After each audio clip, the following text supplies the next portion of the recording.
Ladies and gentlemen, welcome to the Seth-Talk-Show. In today's episode, we're going to be discussing globalization and how that impacts my life, your host, Seth.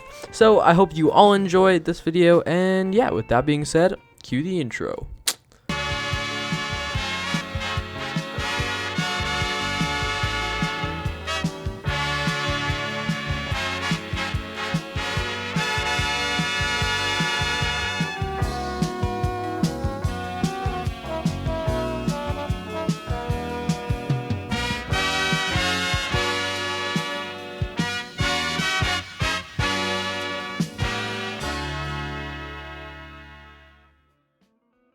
Welcome back, everyone, to the show. So, for the first question of tonight's show, we have, how are my favorite movies, TV shows, and music affected by globalization? And what a great first question to start us off today. So, my favorite band is called Surfaces, and they're definitely a much more Western style band. But that being said, they have had lots of their songs reach as high as top 30 in places all around the world, meaning that the music they make is globalized all around the world. So that's kind of cool because you don't have to necessarily be like a band that comes from a different place to have your music reach all around the world. So yeah, that would be my favorite band. Also, one of my favorite movies, the new Batman that just came out, was also primarily shot in the UK, but it also had some scenes shot in Chicago, so I would also classify that as being globalized because it's shot in North America and Europe, so yeah, that's cool. Question number two. How are my favorite foods and clothes affected by globalization? And what foods and other products does my family consume, and how are they affected by globalization? So for fashion, I would say my fashion is very like basic, boring, Western. As you can see right now, I'm literally just wearing a hoodie and shorts, so that's not really like different than anything. So yeah, I would say that my fashion is basically Western, not really affected by globalization super much. But for food, it's kind of a different story. So my family likes to try food from like all around the world and stuff. So for example, we like to make butter chicken, tacos, Greek pitas, all of this kind of different stuff from like different places around the world.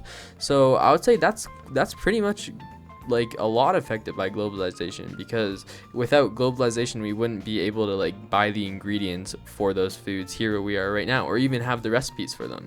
So yeah, that's cool that we can try all the different foods from other places around the world.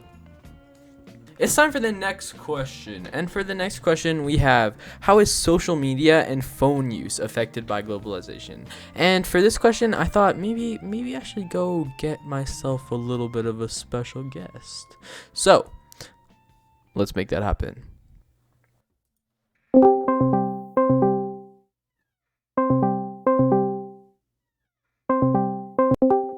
Hey, Seth-Cook. Matt. I came here to ask you a question today for my interview. You So, ask me that question right now. how has social media and being able to talk to people from all across the world made an impact on your life? Social media has made a huge impact on my life, and even you and I talking right now, I'm an hour and a half away from you, and we're talking just like we're right beside each other. Exactly. Like social media and the internet is just insane. It's incredible. And I've actually met a lot of people, or not met, but I've known a lot of people that have been playing for 10 plus years on video games, talking to them on Instagram, Discord, playing with them. And it's incredible being able to interact with these people, even though I've never met them before. And if you would have told this to like our relatives like 30 years ago, even like not even that long ago, they would have been like, what? You can talk to someone from halfway across the world just by pressing a button and calling them? That's crazy. Yeah. And even when I was younger, playing games, back in early 2000s, like my parents didn't allow me to play online because they were scared that some guy was going to hack our internet. Which is true, because you still got to be careful. That's kind of the downside to things, because yeah, you can talk to people halfway across the world, but it also makes it a lot easier for people to like hide behind their screen and like do stuff that's not going to be the greatest. So I guess another add-on topic from that would be, what would your life look like if you didn't have that like ability to talk to people that don't live right next to you? Well, I feel like life would be a lot more lonesome in the sense of like, because back in the day, I remember I lived on a little farm, I guess you could say, an acreage, and the way to go and ask someone to hang out, I would have to walk down their street, knock on their door, and ask them to hang out. Or if you want to, learn about someone's baby that they just had, you would have to either fax them, send a letter, or actually go and see them. Like, social media has made it so that we can sit on our couch and just immediately FaceTime them. And especially since you were like homeschooled, you didn't have like the ability to talk to your friends at like actual school either. So it was, I guess, a little bit nice for you to have that.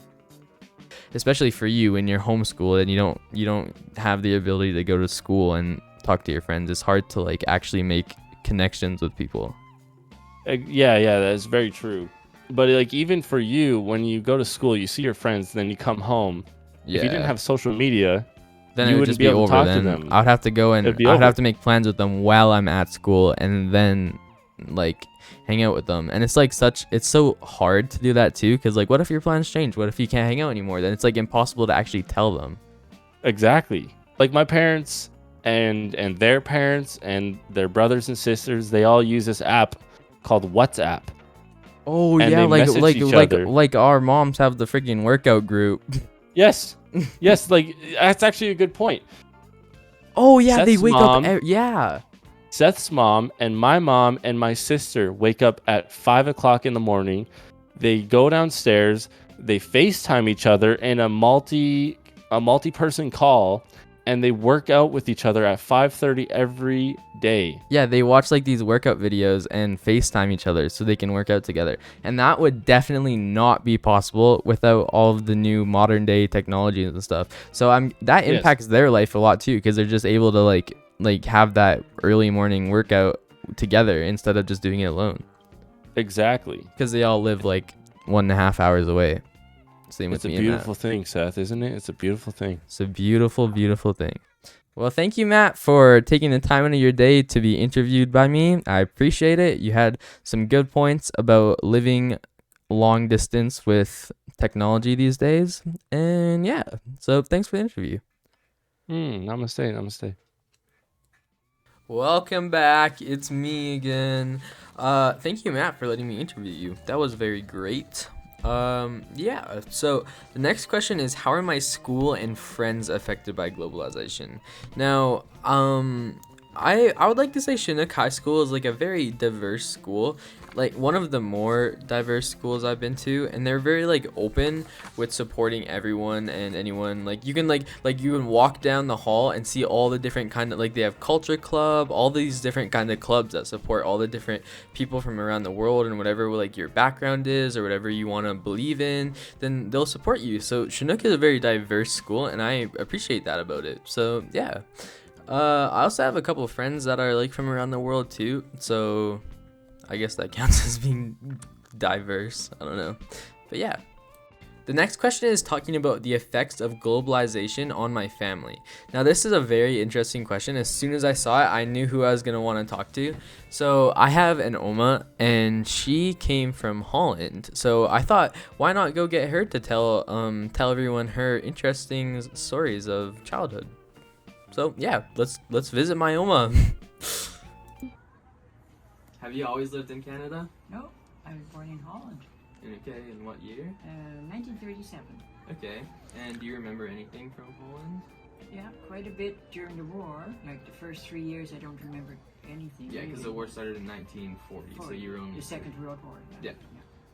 And I remember hiding under the stairs sometimes. Yeah. Because, in case of bombing. And I don't remember being afraid of that. It was just kind of fun. It was fun to hide under the stairs. Kids, we're hiding. Yeah. Had a soup kitchen. Had to go to the soup kitchen in the last year was pretty bad. Oh yeah. So soup kitchen. One of the soups I really liked was the cream of celery soup. But then the next time we went, we had to have tulipop soup. Ew. Did not like it. I don't like soup at all, so. Oh, I love soup, but not tulipop soup. Yeah. I remember the last day, the first day of the Hang on, sorry. Watch. Liberation.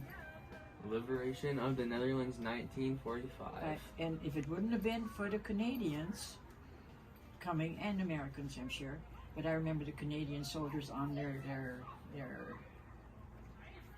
and gave us white bread. Oh, And it was like cake. because you never had that. We before? never had it. Oh, we never.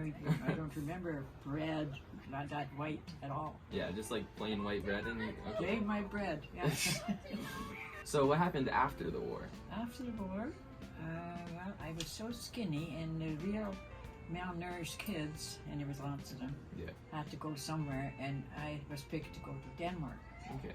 And I went there for 3 months, and I was spoiled rotten. Just to like fatten you up. I had to fatten me up, and I didn't want to come home. When I came home, I pretended I couldn't speak Dutch anymore. So you had to learn a whole nother language? I Like, had to fluently? learn a whole lot, yeah. In And 3 months? In 3 months. Whoa. And they could send me to the store after a while to pick up bread or milk or whatever. Okay. So So you did that for 3 months and then came back to Holland. Okay. And then in 1946, we moved to Amsterdam. Okay. My dad got a job as a harbor police. hmm So, and I remember him bringing home coconuts all the time. Yeah. Yeah, they were good. Very good? Yeah. Okay. So when did you end up moving to Canada? We moved here in April of 1951. Okay. And then how'd you get here? We got here on a ship, and it's called the Volendam, Okay. and it was the last voyage of that The last particular one. ship, the Okay. last one. Yeah. And I remember being sick the whole time. Like seasick because of the. Seasick. Okay. Yes, yes. And we didn't have any of the medicine they have now for seasickness. Yeah, because it was 1951. Yeah. And you said you had to spend the whole week on the ship. Whole week on the ship. Was there like food and stuff on the ship? Oh, like I'm sure was they it were like eating, but okay. I don't think I ate very much. Not no. because you were sick. I guess that's fair. So then we landed in Halifax, Okay. and then we had to move to Monarch. So we came on the train for 3 days, and it was a black coal train. Like, Yeah. the trains were run by coal that time. Yeah. But they were pretty black, and my 2-year-old brother was in my care. Poor God.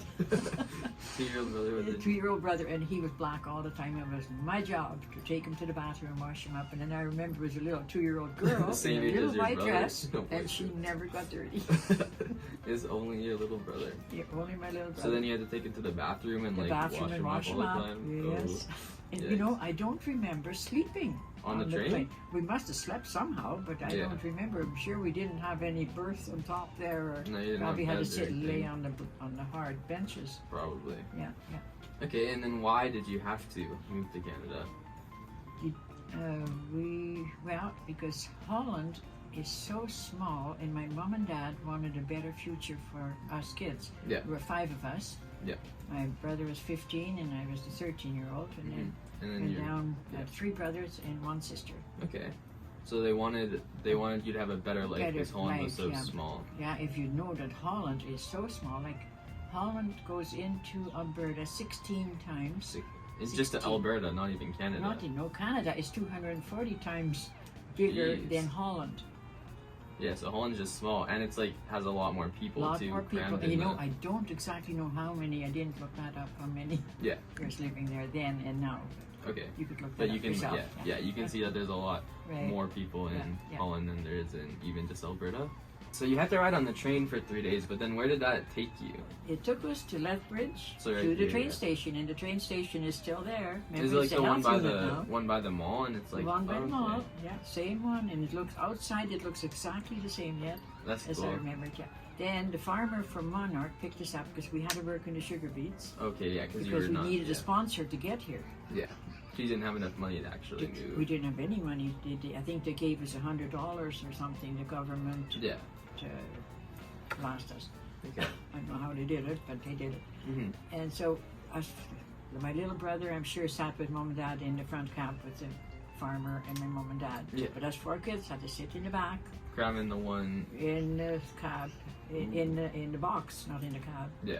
Yeah. And then we came to Monarch, and tiny little house, but it was nice. It was beautiful. We weren't used to that at all. Yeah, being because of outside Holland, like that. Yeah. Saw the mountains so close by, we thought we could walk over to Waterton. Because it just looked close. Looked but so you close, didn't yeah, know. yeah. Okay. And I went to school there, a 2-room school.